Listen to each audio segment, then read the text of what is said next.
500 студенти денес во Штип се собраа на протестен марш организирани преку социјалните мрежи.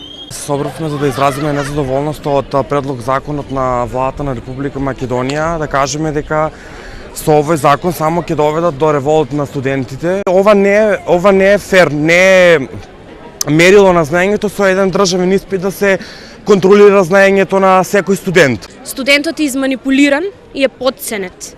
Значи, доста беше со манипулации и доста беше со провокации. За студентите најавениот државен испит или екстерно тестирање е дупла работа и обврска. Секако од кој ќе завршиме, треба да полагаме државен испит да добиеме лиценца за работа. Тоа е плюс уште еден државен испит. Зошто? Зошто е потребно тоа? Кога учиме веќе 5 години, постојано има професори кои што не оценуваат, зошто повторно да полагаме. Зборив екстерно тестирање, не сме ми за екстерно тестирање, имамо многу тие колоквиуми, испити, многу ќе ни се фати.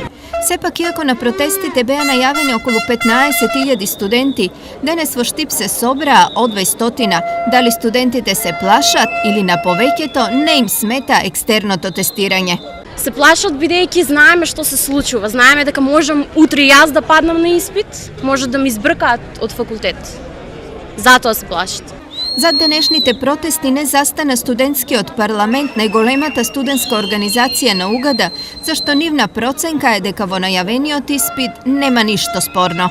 Можам да ветам дека ние во наредните ведени заедно со другите студентски организации и со ресорното министерство ќе работиме на доградување на предлог законот и сето тоа ќе биде во прилог на нас студентите, односно ќе биде во наша корист. Протестот во Штип следува поној во Скопје, каде илјадници студенти се собраа да го кажат своето не за екстерното тестирање.